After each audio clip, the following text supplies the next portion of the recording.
Welcome to Extension Network. My name is Brittany Kelly, your local County 4-H Extension agent.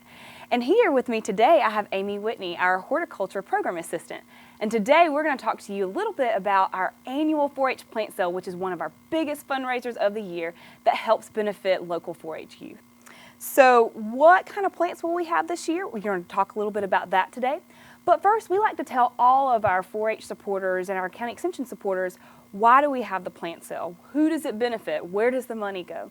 So for the 4-H plant sale, the fundraiser goes towards making sure that we can support Cobb County 4-H youth. And so some of the activities that we do support with the funds raised are summer camp scholarships. We go to Rock Eagle 4-H Center every summer, which is a blast for the kids and some of their first experiences being away from home. Another thing that it does support is our Project Achievement, and that is our annual public speaking competition. This is one of Georgia 4-H's largest competitions where we're trying to teach youth skills such as public speaking skills, leadership skills, why it's important to give back to the community. They even learn job building skills such as resume building through their portfolios and just learning to be comfortable with getting in front of a crowd and speaking. So we do support 4-H youth from 4th through 12th grade in not only the summer camp but Project Achievement. In addition, some of the funds will also go to support professional development for 4-H staff so that we can learn some of the best ways to help our 4-Hers grow in positive youth development, skills that we can help grow them, and also just supplies. Sometimes we need supplies when we go into some of the schools in Cobb County and we teach hands-on science and start teaching public speaking skills in 5th grade classrooms across the county. So we are so looking forward to the plant sale this year, and we cannot wait. Yeah, and so this is a sale, an event that we have every year and have for a really long time, year after year after year. And the ordering usually starts early in the year. So when exactly is that going to happen this year? That's a great question, Amy. So this year we're going to open the plant sale pre-sale in the first of the year. So we usually start in January, but the actual plant sale, once you order, you can pick up your plants. It will be on Saturday, March the 18th. From 9 to 1 p.m. at Jim Miller Park. Yeah, so people who have done this before kind of know the drill, but it is a little bit unusual because it is a pre-order. So you get the order form and fill it out. Exactly. So you can get our order form in a couple of different ways. One, you can go to cobbextension.com to try and get your order form. We will have them placed online after the new year. You can also call our office and we can email you a form. You can stop by our office to pick up an order form in person. You can ask questions with some of our horticulture program assistants and our agricultural agent, and we can help you out with that. So we would love to have you. We are located at 678 South Cobb Drive. We are right next to the tag office, so that's kind of our landmark to help let people know where we're located. Yeah, because it's a kind of a funny building. It is. It is. Yeah. But the plant sale is always awesome, and we have a wide range of plants for people to choose from. And this time of year, it's some people are not really thinking about plants, but other people are getting all excited. Once we start to get really, really cold, then people want to think, well, the landscape is so bare. Right. I need to add some new things, and we usually have a lot of wonderful things for them to choose from. And luckily, too, for those that pre-order, we do have some fruit trees that will be available this year. We're offering a free class to those that pre-order specifically fruit trees. That will be on Tuesday, March the 7th at 6 o'clock p.m. at the Water Training Lab. So again, that fruit tree class to learn more about some of the fruit plants that we have will be on Tuesday, March the 7th at 6 p.m. at the Water Training Lab. And that will be taught by our new county agriculture agent that a lot of people maybe haven't met yet, and they maybe would like to come out and see Rolando Orellana and to hear what he has to say about planting your new fruit plants, not just the trees, but also the berries and the canes, and which is a little bit different, and how to take care of them. And if you already have blueberry plants or other kinds of fruit plants in your yard, you can bring your questions on that evening to ask, which is a lovely thing, and it's a free class. So anybody can come and pick up information and learn what they need to know. That'll be great. So come join the fun. We have a lot of fun that day. Again, it'll be on Saturday, March 18th. These are pre-orders, so this will be when you pick up your form. So there you will have 4-H'ers that you can meet, some of these same 4-H'ers that you will be helping. They will help pick up the plants for you and take them to your car. There will be Master Garden Extension volunteers that you can ask questions to, and we'll have a lot of fun. So I know they're all probably wondering, what type of plants are we going to have at the plant sale this year? So we have a little sneak peek coming up. So after the break, you'll get to find out some of those plants. How you doing? My name's Steve. My family's lived in this neighborhood for years. Recently, things got so tight, we had to go to our local food bank for help. I lost a lot of sleep worrying about what the neighbors might think. That is until I saw them there, too. How'd I do, Steve? A little stiff. You could have done a little better. What? Come on. You know, I have an Academy Award. Yeah, but not for playing me. Play a role in ending hunger. Visit feedingamerica.org/hunger and find your local food bank.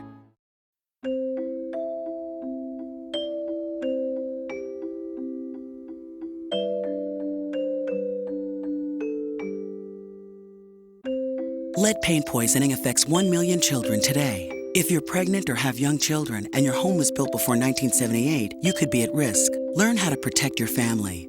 To find your home's danger zones, the health effects, or just to find help, log on to leadfreekids.org. Welcome back to Extension Network and our feature on our annual 4-H plant sale. So Amy, what are some of the plants that we're going to have available this year at the 2017 plant sale?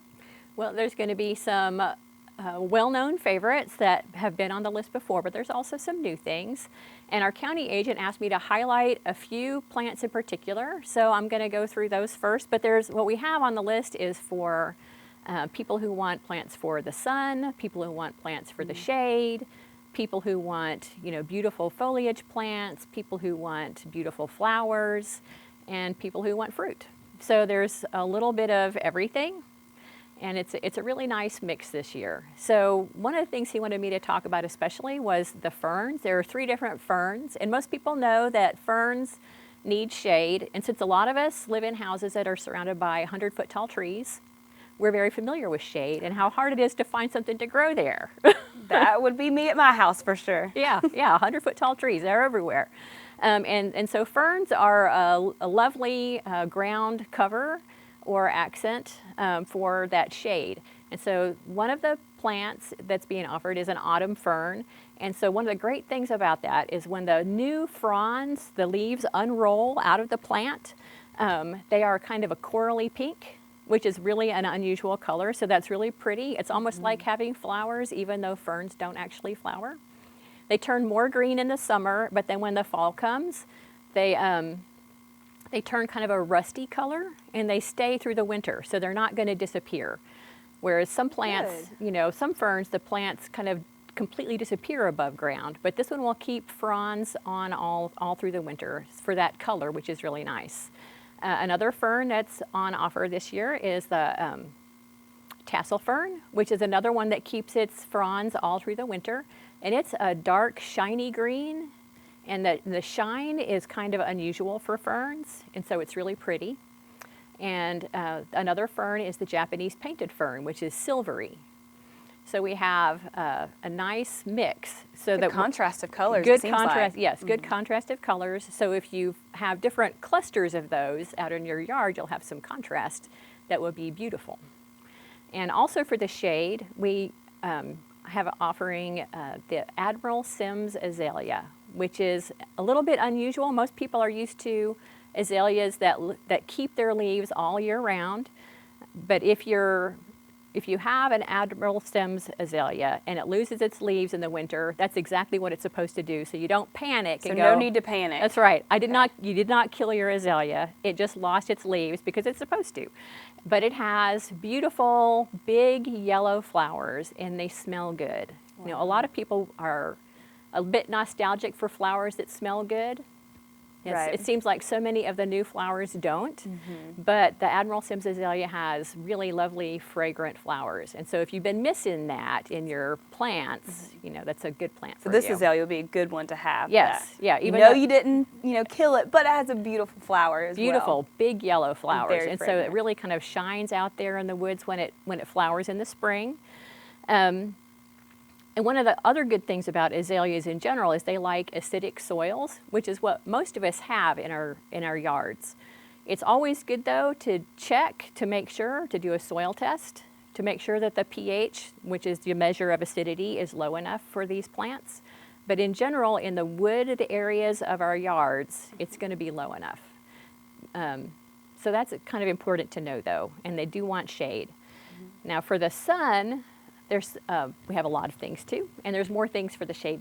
But for the sun, Rolando, our agent, wanted me to mention that the crepe myrtle this year is the Natchez crepe myrtle, and it gets about 15 to 20 feet high. So it's a great small tree for small yards in the sun. A lot of people have trouble with finding something that will grow underneath their power lines to provide a little bit of summer shade. They want a tree.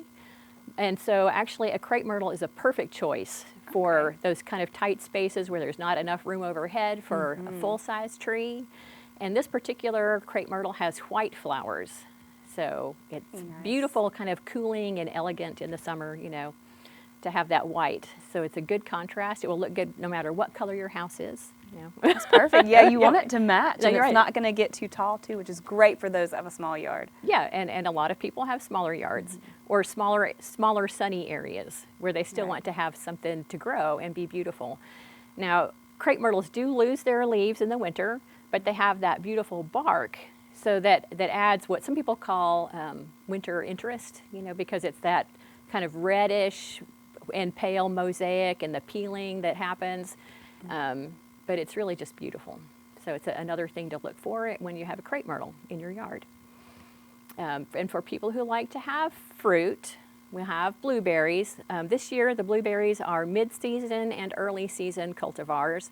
We don't have any late season this year. So can you tell us what's a little bit the early season and mid-season? What are the planting periods for those specific types of blueberries? So that you plant them all, it doesn't matter when you plant them. Okay, good. But they do want acidic soils just like azaleas do. So it's always good to check, since those go in the sun where people may have been adjusting the soil pH by putting lime out for their lawns. It's good to check and make sure that the lime hasn't been overdone and hasn't overshot the mark, because they'll do better with acidic soils. But the mid-season and early season really refers to when the fruit ripens. Got it. So if you plant a couple of early ones and a couple of mid ones, you'll have a longer season of harvesting. So you'll have blueberries for weeks and weeks and weeks. That's always nice to Which have. is always nice, yes. It's important to know about blueberries that you need to plant more than one kind, because they need a different variety to cross-pollinate. So if you buy one blueberry, you're probably going to be disappointed. You'll need to have two different ones. And the early season that we have chosen are Climax and Alapaha and Vernon. And Vernon is actually the recommended pollinator plant for Alapaha and for Climax, so that's excellent. So if you pick those, just kind of get a mix. And the two mid-season are Powder Blue and Brightwell. Those are tried and true. They've been working in yards in our area for years and years and years. Yes, and yes, they are great. And another great thing about blueberries, they are in the sun and they do lose their leaves, but the leaves often turn a beautiful, orangey red in the fall before they drop. So you have a little bit of beauty to come with the fruit. Great. Yeah. Can't beat that. No, you really can't beat that. That's kind of what I'm thinking.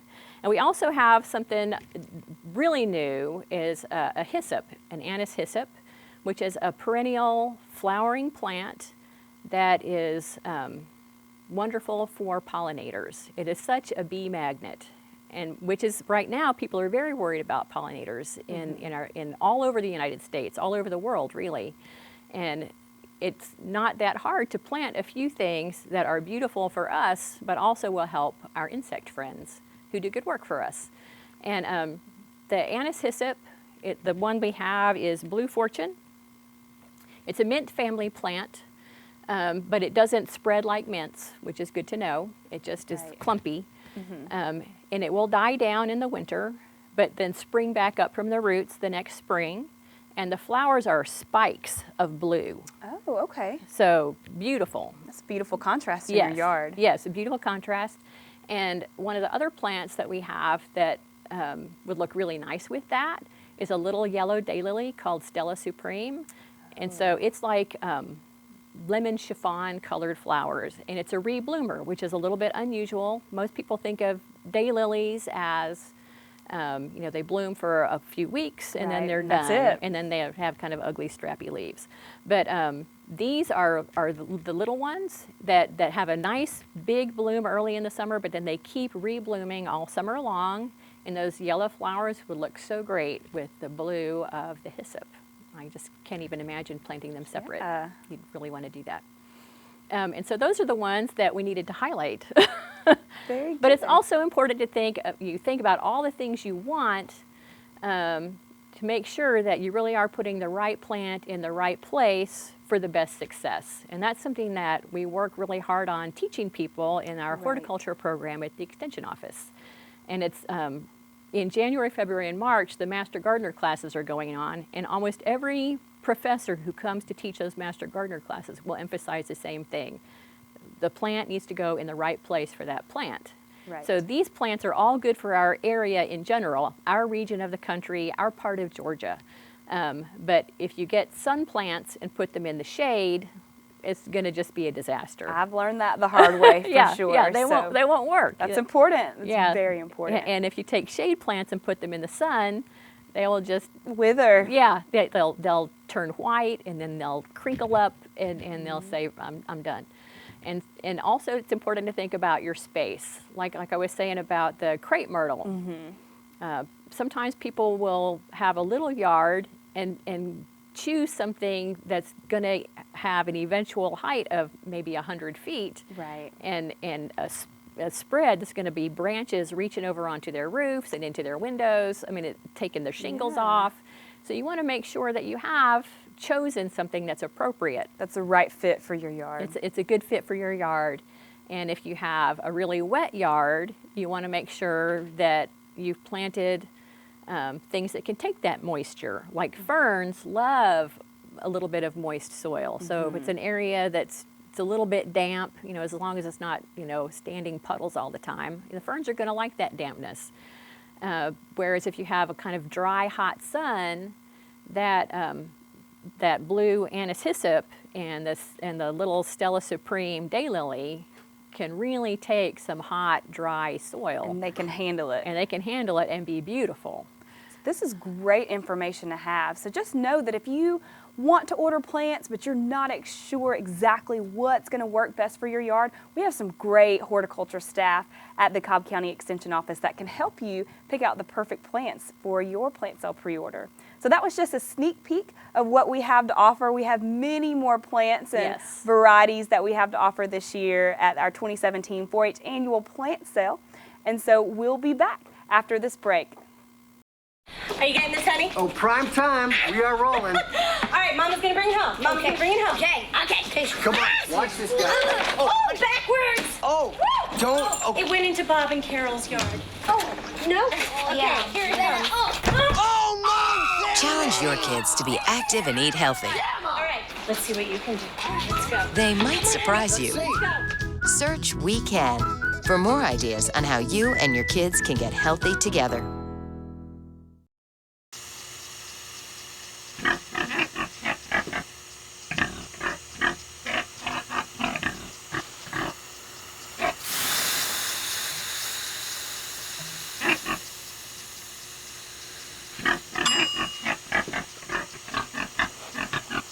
Cook foods to the right temperature using a food thermometer. 3,000 Americans will die from food poisoning this year. Keep your family safer. Check your steps at foodsafety.gov. Welcome back to Extension Network. Amy, thank you so much for that valuable information and that sneak peek to some of the plant varieties that we will have at our annual plant sale. So for those that are wondering, I know I wonder too, in my yard, I don't know what type of soil I have, and I know you mentioned some people put lime out, some of the plants like the blueberries really need some of that acidic soil. So how do you know? What can you do to check for that? Well, the best thing to do is to take a soil test. I'm a little bit biased, working for UGA Extension in Cobb County. I think that you should send your soil to UGA, to the lab in Athens, through our office, but there are other ways to get your soil tested, which you're welcome to look into.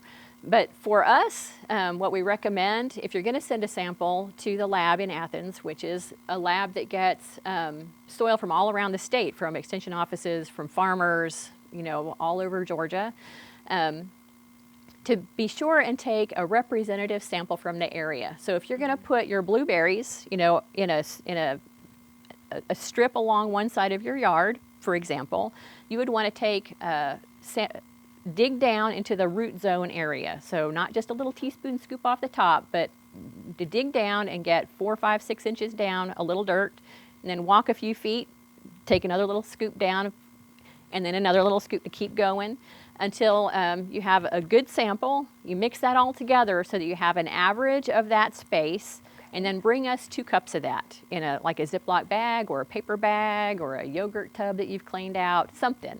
Bring us about 2 cups of that sample, and you can pour the rest back into the holes that you made. You have to do something with That's it. very true. Yeah, so bring us that 2 cups, and the lab fee for that soil test is $8, which is cash or check through our office because we're not at plastic yet. But we'll get there. We will. We'll get there. And then when you bring it to our office, we'll help you transfer it into a soil sample bag, the official bag that will go to the lab in Athens. There's information we need, contact information, your name and phone number, and email address is handy if you'd like to have the results emailed to you, which is the quickest way to get the results. And what you get back is a report that not only tells you what your soil pH is and what some of the major nutrient levels are in the soil that you have, but it'll also tell you how to fix that for the plant that you want to grow. So a report for blueberries will be geared toward taking care of and planting your blueberries. So it'd be very helpful to have that information in advance. So if you want to put in some new plants and you're not sure about your soil, it would be good to test your soil now in January and February before you pick up your plants in March, so you can make any adjustments that you might need. So that you're ready. So, yeah, so when you get those plants, you can put them right in the ground. Because it's never good to leave plants in their pots just sitting around. Oh, that's good to know. Yeah. What's the turnaround time? Like once we bring the soil sample to our extension office, how long does it take to get back from the university? It takes between a week and 10 days, usually. When it gets to be March and the lab is very busy, it can take a little bit longer because they get, there's only so much they can do at one time. And March is very, very busy. So again, that makes doing your sample in January even smarter. That's a great point. Yeah. So we are so looking forward to our annual plant sale. So let's just say you forget to pre-order.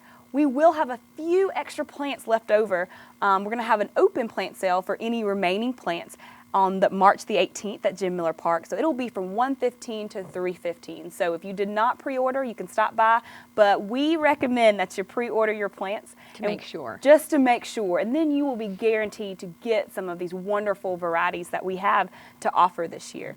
So again, you can find our plant sale brochure in January. It'll be on our website at cobbextension.com. That's right. You can call our extension office at 770-528-4070, or you can stop by our office on South Cobb Drive. We're located at 678 South Cobb Drive. We are Suite 200 up the stairs, and you will see the UGA Cobb County Extension Office, and you can stop by and talk with any of the Extension staff members about getting a plant sale brochure so that you can pre-order. Again, the plant sale pickup day will be March 18th from 9 a.m. to 1 p.m. at Jim Miller Park. So if you have any questions about this fundraiser to help 4-H youth across the county, we are more than glad and happy to answer those questions. Or if you have any horticulture questions or need to get your soil tested at your home, stop by the Extension office. Hope to see you soon.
A boy born in Joplin, Missouri was fascinated by anything with wheels and a motor. The odds of him going on to fascinate millions with his talent? 1 in 260,000. The odds of this born racer having 157 career top 10 finishes in NASCAR?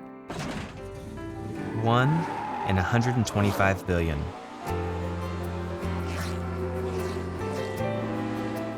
The odds of him winning both the Daytona 500 and the Brickyard 400 in the same year? 1 in 195 million.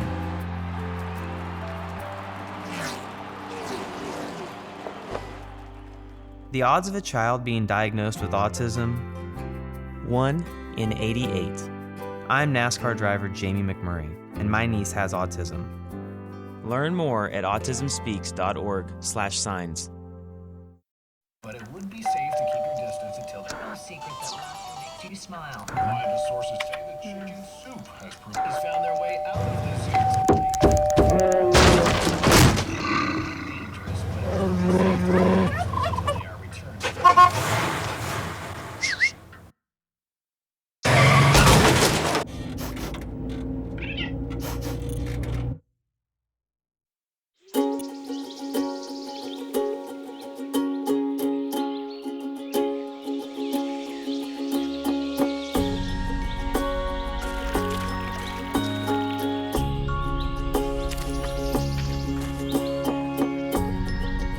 Getting closer to nature can get you closer to your family.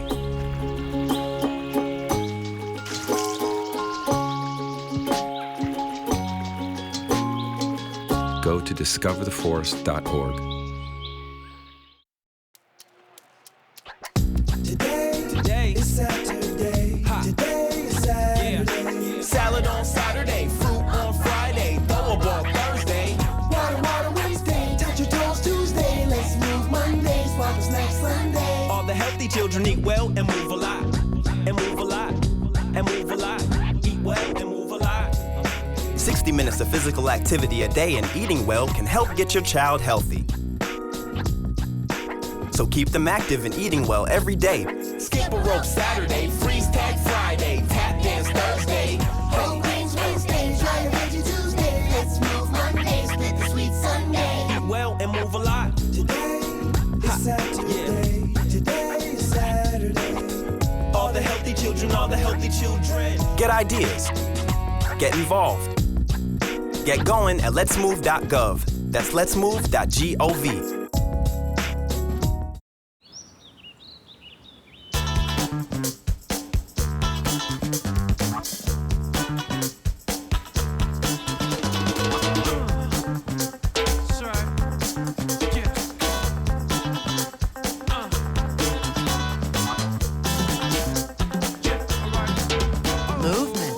Along with weight loss, it's one of the many ways to fight osteoarthritis pain. For more information on managing pain, go to fightarthritispain.org.